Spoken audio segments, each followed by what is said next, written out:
Ayodhya trust విరాళాల చోరీ కేసులో మరొక బిగ్ ట్విస్ట్ మనం చూస్తున్నాం. 8 మందిని ఇప్పటికే పోలీసులు అరెస్ట్ చేశారు.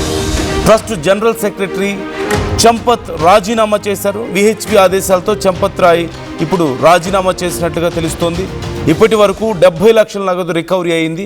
అయోధ్య ఆలయంలో 42 రోజుల్లో 70 దొంగతనాలు జరిగాయంటూ గుర్తించారు.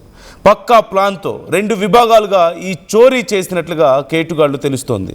నగదు లెక్కించే గదిలో సీసీటీవీకి అడ్డంగా నిలబడి ఈ నోట్ల కట్టలు లెక్కిస్తున్న సమయంలో వాటిని మాయం చేశారు. మరోవైపు బ్యాంకుకు తరలించే సమయంలో కూడా ఆ నోట్ల చోరీ చేసినట్లుగా తెలుస్తుంది. అంటే అదనంగా కొన్ని నోట్ల కట్టలను పెట్టడం ఆ బాక్సుల్లో, వాటిని చోరీ చేయడం లాంటివి జరిగాయి. దొంగిలించినటువంటి నగదుని బాత్రూంలో దాచేశారు ఈ కేటుగాళ్ళు. జనవరి 27 నుంచి జూన్ 5 వరకు సీసీ ఫుటేజ్ మొత్తం మాయమైనట్లుగా తెలుస్తుంది.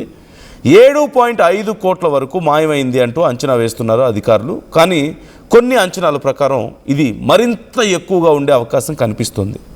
గత కొన్ని వారాలుగా 500 నోట్ల కట్టల్లో డబ్బు తక్కువగా వస్తుండడంతో ట్రస్ట్ అధికారులకు అనుమానం వచ్చింది. ఎవరికి తెలియకుండా రహస్య కెమెరాలను అమర్చారు అధికారులు. ఈ రహస్య కెమెరాలతో దొంగల ముఠా గుట్టు రట్టయినట్లుగా మనకి తెలుస్తోంది. కొన్ని జాతీయ మీడియా సంస్థలు ప్రస్తుతం ప్రచురించినటువంటి డీటెయిల్స్ ప్రకారం చూస్తే కొంతకాలంగా హుండీ నగదు లెక్కల్లో తేడాలు ఉన్నాయి అనేది ట్రస్ట్కి కొంత అనుమానం వచ్చింది. అయితే ముఖ్యంగా హుండీ తాళాలు పర్మిషన్ లేకుండా కొంతమంది దగ్గర మారుతూ వస్తూ ఉన్నాయి. అంటే ఎవరి దగ్గర అయితే అఫీషియల్గా హుండీ తాళాలు ఉండాలో వాళ్ళ దగ్గర కాకుండా మిగతా మరికొంతమంది దగ్గర కూడా హుండీ తాళాలు ఉంటున్నాయంటూ గమనించారు. ఈ నేపథ్యంలో ట్రస్ట్ ఉత్తరప్రదేశ్ గవర్నమెంట్కి దీనికి సంబంధించి సమాచారం ఇవ్వడంతో సిట్ని ఏర్పాటు చేశారు, స్పెషల్ ఇన్వెస్టిగేషన్ టీమ్ని. అయితే ఈ సిట్ విచారణలో చాలా కీలక విషయాలు బయటపడ్డాయి. అందులో హుండీల నుంచి నగదు ఒకసారి కాకుండా చాలాసార్లు తీసుకున్నట్లుగా ఆరోపణలు. అలాగే సీసీటీవీ ఫుటేజ్ను అధికారులు పరిశీలిద్దామని ప్రయత్నిస్తే అందులో చాలా రోజుల పాటు సీసీటీవీ ఫుటేజ్ మాయమైంది. అంటే ఇంటర్నల్గా దొంగల ముఠా ఉంది అనేది అర్థమవుతుంది. కొన్ని రోజులకు సంబంధించిన సీసీటీవీని పరిశీలిస్తే అందులో నగదు తీస్తున్నట్లుగా, అంటే డబ్బులు దొంగతనం చేస్తున్నట్టుగా చాలా క్లియర్గా కనపడింది. అలాగే ఈ దొంగతనం చేసిన వాళ్ళలో చాలామంది ఒకే కుటుంబానికి సంబంధించిన వాళ్ళు, లేదంటే దగ్గర రిలేషన్షిప్స్ ఉన్నవాళ్ళు. అంటే కుటుంబాల మధ్యలో రిలేషన్షిప్స్ ఉన్నవాళ్ళు అందరూ మూకుమ్మడిగా ఒక ముఠాగా ఏర్పడి ఇంత పెద్ద స్కామ్ చేశారు అంటూ తెలుస్తోంది. అండ్ వీళ్ళకి సంబంధించి ఇప్పుడు విచారిస్తే రీసెంట్ కొన్ని నెలల్లో వాళ్ళ ఆస్తులు భారీగా పెరిగినట్లుగా కూడా గుర్తించినట్లుగా తెలుస్తోంది. ఇప్పుడు మొత్తం 8 మందిని ఇందులో అరెస్ట్ చేసినట్లుగా తెలుస్తోంది ప్రాథమికంగా. అందులో ఈ డబ్బులు ఎవరైతే లెక్కిస్తారో దానికి ఎవరైతే రెస్పాన్సిబులో అతన్ని ఇప్పుడు అరెస్ట్ చేశారు, క్యాష్ కౌంటింగ్ ఇన్ఛార్జిని. అలాగే హుండీ నిర్వహణకు సంబంధించిన వాళ్ళని, మరికొంతమంది ఉద్యోగులను కూడా ఇప్పుడు అరెస్ట్ చేసినట్లుగా తెలుస్తోంది. అయితే ఇందులో ప్రధానంగా ఎంత డబ్బు మాయమైంది అనే ప్రశ్న వచ్చినప్పుడు అరౌండ్ 7.5 crores అంటున్నప్పటికీ కూడా అంతకంటే చాలా భారీగా ఇంకా మాయమై ఉన్నట్లుగా కూడా కొన్ని డీటెయిల్స్ మనకు తెలుస్తున్నాయి. అరెస్ట్ అయిన వాళ్ళలో మేజర్గా చూస్తే కృష్ణకుమార్ సింగ్ ఉన్నారు. యాత్రికుల సౌకర్య కేంద్రం అంటే పిలిగ్రమ్ ఫెసిలిటేషన్ సెంటర్లో క్యాష్ కౌంటింగ్ ఇన్ఛార్జ్ ఇతను. హుండీ నగదు లెక్కింపు ప్రక్రియ పర్యవేక్షణలో కూడా ఇతను బాధ్యతలో ఉన్నట్లుగా తెలుస్తుంది. ఇతను వన్ ఆఫ్ ది బిగ్ హ్యాండ్గా తెలుస్తుంది. ఇప్పుడు ఎఫ్ఐఆర్లో ఇతని పేరుంది. అతనితో పాటుగా రామ్ శంకర్ యాదవ్ అలియాస్ టిన్ను, ట్రస్ట్ మాజీ డ్రైవర్, అలాగే నగదు దుర్వినియోగంలో చాలా కీలక పాత్ర పోషించాడు అంటూ కూడా ఇతని పేరుంది. వీళ్ళతో పాటుగా మరొకరు 6 పేర్లు కూడా ఉన్నట్లుగా తెలుస్తుంది. వాళ్ళందరూ కూడా లైక్ హుండీల నిర్వహణ, అలాగే ఈ మనీని ట్రాన్స్ఫర్ చేయడం, ఒక చోటు నుంచి ఒకటి చోటుకి తరలించేవాళ్ళు, అలాగే దానికి కాపలా ఉండేవాళ్ళు, భద్రత లేదా లెక్కింపుకు సంబంధించిన సిబ్బంది అంటూ తెలుస్తుంది. వీళ్ళందరి పేర్లు కూడా ఇప్పుడు సిట్ ఈ ఎఫ్ఐఆర్లో చేర్చినట్లుగా తెలుస్తుంది. మొత్తం 8 మంది పేర్లు. అలాగే వెండి ఇటుకలు కూడా మాయమయ్యాయి అంటూ కొంత సమాచారం అందింది. కానీ ఇప్పటికైతే ఆ వెండి ఇటుకలకు సంబంధించిన డీటెయిల్స్ ఇంకా రాలేదు. ఎఫ్ఐఆర్లో దీనికి సంబంధించి ఇంకా డీటెయిల్స్ నమోదు చేయాల్సి ఉంది. అలాగే సీసీటీవీ ఫుటేజ్, అదే నగదు లెక్కింపులు, రిజిస్టర్లు, ఉద్యోగుల స్టేట్మెంట్స్, వీటన్నిటిని కూడా ఇప్పుడు సిట్ పరిశీలిస్తున్నట్లుగా తెలుస్తోంది. అయితే 200 కిలోల వెండి ఇటుకలు మాయమయ్యాయి అనే ప్రచారం చాలా పెద్ద ఎత్తున ఉంది. సోషల్ మీడియాలో కూడా మీరు అక్కడక్కడ చూసుండొచ్చేమో. దీనికి సంబంధించి ఇంకా డీటెయిల్స్ తెలియాల్సి ఉంది. ఇటుకలు కరిగించి, అంటే ఆలయంలో దొంగిలించినటువంటి ఇటుకలను కరిగించి మెల్టింగ్కి పంపించినట్లుగా కొన్ని వార్తలు ఇప్పటికైతే వస్తున్నాయి. ఇంకా పూర్తి స్థాయిలో విచారణ జరుగుతుంది దీనికి సంబంధించి. అలాగే యోగి కూడా రెస్పాండ్ అయ్యారు. ఎట్టి పరిస్థితుల్లోనూ మేము దోషుల్ని వదిలిపెట్టం, ఎవరైనా సరే ఏ స్థాయిలో ఉన్న వాళ్ళైనా సరే మేము వదిలిపెట్టం, వాళ్ళందరూ శిక్షించబడతారు అంటూ యోగి చాలా సీరియస్గా చెప్పారు. We all know Yogi Aditya treatment ఎలా ఉంటుందనేది, బుల్డోజర్ ట్రీట్మెంట్స్ లేదంటే ఇతర కొన్ని రకాల పద్ధతులు ఇంక్లూడింగ్ ఎన్కౌంటర్స్తో పాటు ఆయన ట్రీట్మెంట్ ఎలా ఉంటుందనేది దేశవ్యాప్తంగా చాలా పెద్ద వివాదాలు చర్చనీయాంశమైంది. అందులోనూ ఆయన రాష్ట్రంలో ఇంత ప్రతిష్టాత్మకం, బీజేపీకి ఆర్ఎస్ఎస్కి ఇంత ప్రతిష్టాత్మకమైనటువంటి ఈ విషయంలో ఆయన ఎలా వ్యవహరిస్తారు అనేది ఇప్పుడు చాలా పెద్ద చర్చనీయాంశంగా మారింది. ప్రతిపక్షాలు కూడా పూర్తి స్థాయిలో ఈ విషయం మీద విమర్శలు చేస్తున్నాయి, దుమ్మెత్తి పోస్తున్నటువంటి పరిస్థితి కనపడుతోంది. అఖిలేష్ యాదవ్ రెస్పాండ్ అయ్యారు ఈ అంశానికి సంబంధించి. ఎవరైనా సరే ఇప్పుడు ఇది పెద్ద మహాపాపం, ఈ ప్రభుత్వం ఫెయిల్యూర్, ఇదంతా ట్రస్ట్ ఫెయిల్యూర్ అంటూ ఆయన విమర్శలు చేస్తున్నటువంటి పరిస్థితి కనపడుతోంది. ఈవెన్ కాంగ్రెస్లో కూడా చాలా కీలకమైన నాయకులు దీనికి సంబంధించి రెస్పాండ్ అవుతున్నారు. హైకోర్టు ప్రధాన న్యాయమూర్తి పర్యవేక్షణలో న్యాయ విచారణ జరపాలి అంటూ ఇప్పుడు కాంగ్రెస్ డిమాండ్ చేస్తున్నట్లుగా కనపడుస్తుంది. అలాగే ఎఫ్ఐఆర్ నమోదు చేసినటువంటి టైంకి సంబంధించి కూడా ఇప్పుడు కొన్ని ప్రశ్నలు లేవనెత్తుతున్నారు. దీంతో పాటుగా అజయ్ రాయ్, ఉత్తరప్రదేశ్ కాంగ్రెస్ అధ్యక్షుడు కూడా కేవలం దిగువ స్థాయి సిబ్బంది మీద చర్యలు తీసుకుంటే సరిపోదు, అంటే కింద ఉన్నటువంటి సిబ్బంది మీద, అసలు బాధ్యులు పై స్థాయిలో ఉన్న వాళ్ళ మీద చర్యలు తీసుకునే దమ్ము మీకుందా అంటూ ఇప్పుడు ఛాలెంజ్ విసురుతున్నటువంటి పరిస్థితి కనపడుతుంది. అలాగే దీనికి సంబంధించి స్వామి అవిముక్తేశ్వరానంద్ సరస్వతి కూడా రెస్పాండ్ అయ్యారు. ఎఫ్ఐఆర్లో కేవలం చిన్న ఉద్యోగుల్ని చేర్చారు, చాలా ఇంపార్టెంట్ పీపుల్ పేర్లను చేర్చడం లేదు అంటూ ఆయన కూడా విమర్శించినటువంటి పరిస్థితి కనపడుతుంది. ఇక దీనికి సంబంధించి బీజేపీ కూడా రెస్పాండ్ అయింది. శ్రీరామ జన్మభూమి క్షేత్ర తీర్థ ట్రస్ట్ ఫిర్యాదు చేసిన తర్వాతే దీంతో అసలు కదలిక మొదలైంది ఈ కేసులో, బయట వాళ్ళ నుంచి కాదు అంటూ ఈ ట్రస్ట్ చాలా బాధ్యతగా ఉంది అని చెప్పే ప్రయత్నం చేస్తూనే సిట్తో దర్యాప్తు మేము ప్రారంభించామని చెప్తున్నారు. దోషులు ఎవరైనా సరే మేము శిక్షిస్తాం, దీనికి సంబంధించి ఎవరిని ఉపేక్షించమంటూ మరోవైపు బీజేపీ చెప్తోంది. దేశవ్యాప్తంగా ఈ అంశానికి సంబంధించి పెద్ద రగడ కొనసాగుతుంది. ఈ నేపథ్యంలో మనందరికీ తెలిసిందే, సుమారుగా 3,500 కోట్ల భారీ విరాళాలు స్వామివారి కోసం ఇచ్చిన వాళ్ళు ఉన్నారు. రూపాయి 10 రూపాయల దగ్గర నుంచి మొదలు పెడితే లక్షలు కోట్లు ఇచ్చిన వాళ్ళు కూడా ఉన్నారు. అలాగే ఇప్పటి వరకు మొత్తం 4,000 కోట్లు ఓవరాల్గా ఫండ్స్, అంటే మొదట్లో ఇచ్చినటువంటి విరాళాలు కానీ ఆ తర్వాత హుండీలో వచ్చినటువంటి ఒక 500 కోట్లు, మొత్తం 4,000 కోట్ల వరకు.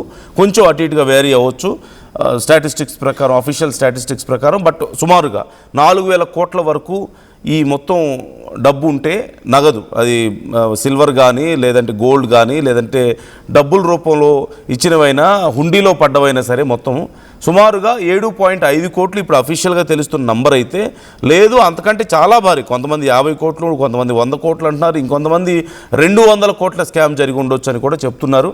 ఇప్పటికే సిట్ విచారణలో వాళ్ళ ఆస్తులు పెరిగాయి అన్నదానికి ఆధారాలు దొరికినట్లుగా తెలుస్తోంది. ఎవరైతే ఈ 8 మంది ఉన్నారో వీళ్లతో పాటు మరికొంతమంది ఇన్వాల్వ్మెంట్ ఉన్నట్లుగా తెలుస్తోంది.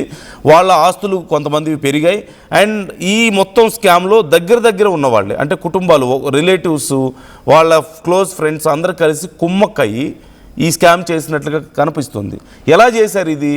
సింపుల్గా చెప్పాలంటే మనందరికీ తెలిసిందే, టీటీడీలో కూడా గతంలో వెలుగు చూసిందే ఇది.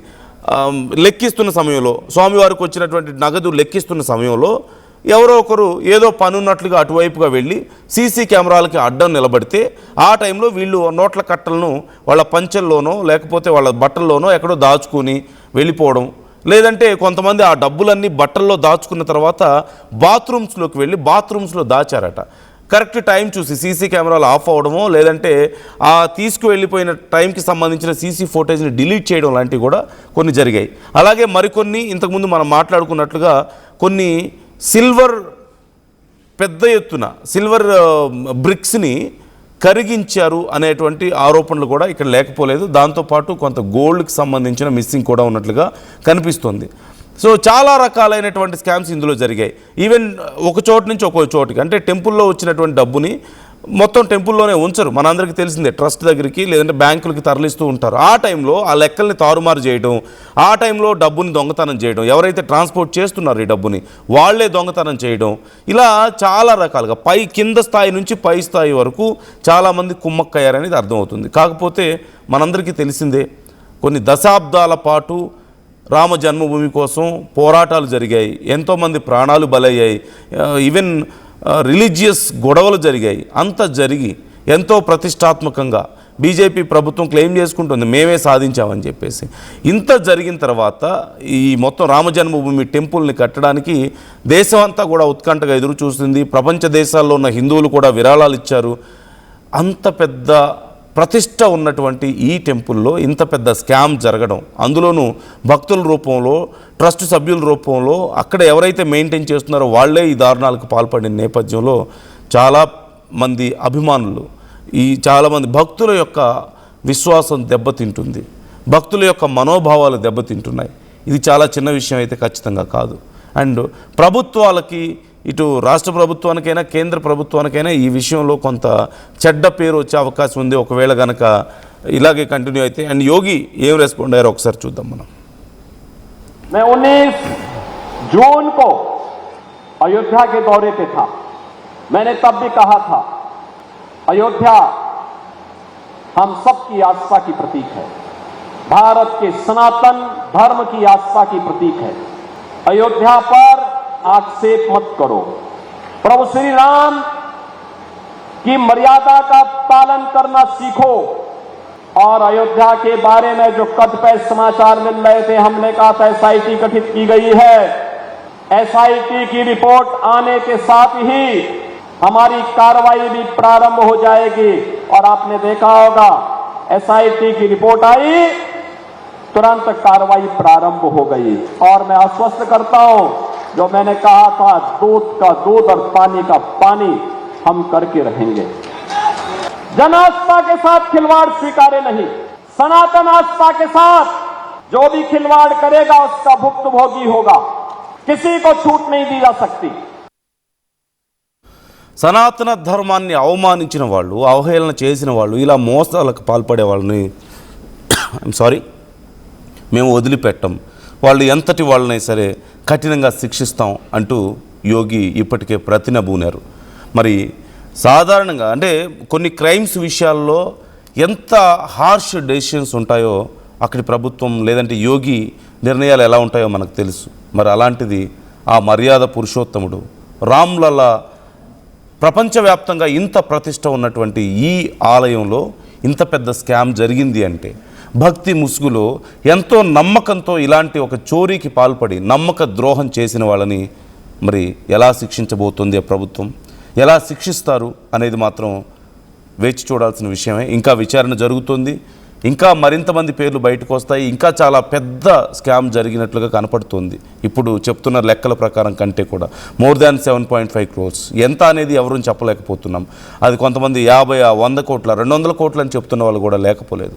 అరౌండ్ 4,000 crores-లో 200 crores వరకు కూడా జరిగుండొచ్చు ఈ స్కామ్ అని చెప్తున్నారంటే ఎంత పెద్ద స్కామో మనం చూడొచ్చు. ఖచ్చితంగా కఠినంగా శిక్షించాల్సిన అవసరం ఉంది. అండ్ ఈ విషయంలో ప్రజల మనోభావాలు, భక్తుల మనోభావాలని కాపాడాల్సిన బాధ్యత ఆ ప్రభుత్వం మీద, ఆ ట్రస్ట్ మీద ఎంతైనా ఉంది. ఒక్కసారి అఖిలేష్ యాదవ్ ఏమంటున్నారు, ప్రతిపక్షాల నుంచి వస్తున్నటువంటి విమర్శలు ఎలా ఉన్నాయో చూడండి. देश की आस्था और वो देश जिसने वासुदेव कुटुंबकम की बात कही कि पूरा धरती एक परिवार है, जिस धरती से सनातन का संदेश निकलता हो, और वो सनातन जो प्रेम, दया, अपनापन, दूसरे को अपनाने का संदेश हो, सबको साथ लेके चलने का संदेश देता हो, और मर्यादा पुरुषोत्तम राम, उसके लिए जो लोग चढ़ावा चढ़ा करके जाते थे, आज सुनने में आया है बड़े पैमाने पे घोटाला हुआ है उसमें, और सरकार को मजबूरी में एसआईटी गठित करनी पड़ी. सवाल ये कि एसआईटी कौन करेगा, और सीसीटीवी के फुटेज गायब होना. सीसीटीवी के फुटेज गायब होने का मतलब है कि सीसी की सही जानकारी नहीं मिलेगी। सीसीटीवी के फुटेज न होने से सीसी की सही जानकारी नहीं मिलेगी। सीसी का मतलब हुआ चढ़ावा चोरी, चंदा चोरी। సీసీటీవీ ఫుటేజ్ దొరకలేదు, సీసీ ఎలా దొరుకుతుంది, చడావా చోరీ, చందా చోరీ డీటెయిల్స్ ఎలా దొరుకుతాయి మరి సీసీ కెమెరా ఫుటేజ్ మిస్ అయితే అంటూ అఖిలేష్ ప్రశ్నిస్తున్నటువంటి పరిస్థితి మనకు కనిపిస్తుంది. దేశవ్యాప్తంగా ఇప్పుడు కాంగ్రెస్ ముఖ్యమైన నాయకులు కూడా చాలామంది దీని మీద రెస్పాండ్ అవుతున్నారు. చాలా తీవ్రమైనటువంటి విమర్శలు వస్తున్నాయి. ఇంత ప్రతిష్టాత్మకంగా తీసుకున్నారు కదా, మరి ఆ మాత్రం నిర్వహించడం చేత కాదా మీకు అంటూ ప్రశ్నిస్తున్నటువంటి తీరు కనపడుతుంది. ఎవరిని మనం ఇక్కడ నిందించాలి? ఇంత పెద్ద స్కామ్లో ఖచ్చితంగా ఇంత పెద్ద వ్యవస్థలో అక్కడక్కడ కొన్ని పొరపాట్లు, లేదంటే పొరపాట్లు అనడం కంటే కూడా కొంతమంది ఉంటారు, ఖచ్చితంగా దుర్మార్గులు ఉంటారు. ఏదో మేకతోలు కప్పుకున్న పుల్లు అంటారు కదా, అలా అక్కడక్కడ ఉంటారు ఖచ్చితంగా. అలాంటి వాళ్ళని ఫైండ్ అవుట్ చేయగలుగుతున్నాం, దట్స్ గుడ్ న్యూస్. కొంతవరకు త్వరగా ఫైండ్ అవుట్ చేయగలుగుతున్నాం. కానీ వాళ్ళకి ఎలాంటి శిక్ష పడాలి? ఇంకొకసారి ఇలా హిందువుల మనోభావాలతో ఆటలాడకుండా మర్యాద పురుషోత్తముడైనటువంటి రాముడికి ఇలాంటి ఒక ద్రోహం చేయడానికి ప్రయత్నించిన వాళ్ళకి ఎలాంటి శిక్ష పడాల్సిన అవసరం ఉంది? మీ అభిప్రాయాలను కూడా కామెంట్ చేయండి. అండ్ ఒక్కసారి మీరు అక్కడ చూడొచ్చు, ఆ విజువల్స్లో మీకు కనిపిస్తుంది ఎవరెవరైతే ఈ స్కామ్కి పాల్పడ్డారో, ఇలాంటి ఒక ద్రోహానికి పాల్పడ్డారో వాళ్ళందరినీ కూడా ఇప్పుడు అరెస్ట్ చేశారు. 8 మంది మీద ఇప్పటికే ఎఫ్ఐఆర్ నమోదైనట్లుగా కనిపిస్తోంది మనకి చాలా క్లియర్గా. అందులో కృష్ణకుమార్ సింగ్, అదే pilgrim facilitation centre cash counting incharge, హుండీ నగదు లెక్కింపు ప్రక్రియ పర్యవేక్షించే బాధ్యత కూడా ఇతందే. అలాగే రామ్ శంకర్ యాదవ్ అలియాస్ టిన్ను, ట్రస్ట్ మాజీ డ్రైవర్ అంట ఇతను. అంటే డ్రైవర్ స్థాయి నుంచి, ట్రాన్స్పోర్ట్ చేసే వాళ్ళ స్థాయి నుంచి మొదలు పెడితే పై స్థాయిలో ఉన్న వరకు, అంటే చాలా ఇన్ఛార్జీలు, ఇలా చాలామంది కలిసికట్టుగా చేసినటువంటి ఒక కుంభకోణం ఇది. కోట్లలో జరిగినటువంటి కుంభకోణం, హిందువుల మనోభావాల్ని దెబ్బతీసినటువంటి ఒక సున్నితమైనటువంటి అంశం. చాలా క్రూయల్ పీపుల్, అవునన్నా కాదన్నా, అటు దేవుడు ఇటు భక్తులు ఇద్దరిని మోసం చేశారు. చాలా నమ్మకంగా వాళ్ళని తీసుకెళ్ళి ఆ స్థాయిలో పెడితే ఎవరైనా ఏమనుకుంటాం, మన దేవాలయాల్లో పనిచేస్తున్నారు అంటే వాళ్ళకి చేతులెత్తి దండం పెడతాం, వాళ్ళు చాలా గొప్పవాళ్ళుగా చూస్తాం, వాళ్ళు చాలా నమ్మకస్తులుగా మనం భావిస్తాం. అంత పెద్ద బాధ్యతలు అప్పగించాం, ఏకంగా దేవుడినే చూసుకునే బాధ్యత అంటే. మరి అలాంటి చోట మోసం చేశారంటే ఖచ్చితంగా వాళ్ళని ఎంత కఠినంగా శిక్షించాల్సిన అవసరం ఉంది. వాళ్ళు ఎంత దుర్మార్గులు. సో మీ అభిప్రాయాలను కూడా కామెంట్ చేసే ప్రయత్నం చేయండి. అదిగో సిట్ అధికారులు వాళ్ళని అరెస్ట్ చేస్తున్నటువంటి సందర్భం మీకు కనిపిస్తోంది. దానికి సంబంధించిన విజువల్స్ మీరు చూస్తున్నారు. అయితే వాళ్ళ మీద ఏవైనా దాడులు జరుగుతాయేమో, అంటే ఇలా దేవుడి నగదును కాజేశారని, దేవుడికి భక్తులకి ద్రోహం చేశారని దాడులు జరుగుతాయేమో అని చాలా జాగ్రత్తగా వాళ్ళని తీసుకువెళ్తున్నటువంటి పరిస్థితి కూడా కనిపిస్తుంది. కానీ అతి త్వరలో వాళ్ళందరూ మన ముందు దోషులుగా నిలబడబోతున్నారు. ఈ 8 మంది మాత్రమే కాదు, ఇంకా మరింత మంది దీంట్లో దోషులుగా మన ముందు రాబోతున్నారు. మరి వాళ్ళని ఎలా శిక్షించాలి? ఇంకోసారి ఇలాంటివి జరగకుండా ఉండేలా ఖచ్చితంగా కఠిన చర్యలు తీసుకోవాలి. సో యోగి మార్క్ ట్రీట్మెంట్ ఇక్కడ కూడా ఉండబోతుందా? అండ్ మీ అభిప్రాయాలు ఏంటి అంశానికి సంబంధించి కామెంట్ చేయండి.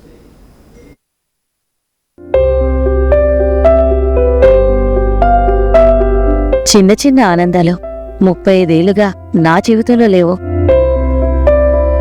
35 ఏళ్లుగా నేను డైపర్లలో బ్రతికాను. 6 సెంటీమీటర్ల ఫిస్టులా నా మూత్రాశయంలో లీకు కారణమైంది. ఎవరూ నాకు సహాయం చేయలేకపోయారు. ఏఐఎన్యూలో వైద్యులను కలిసే వరకు. అక్కడ వారు రోబోటిక్ శస్త్రచికిత్సతో నాకు పరిష్కారం ఇచ్చారు. వారు నా ఆత్మవిశ్వాసాన్ని కూడా తిరిగిచ్చారు. Precision care makes it possible. The Center for Robotic Surgery at AINU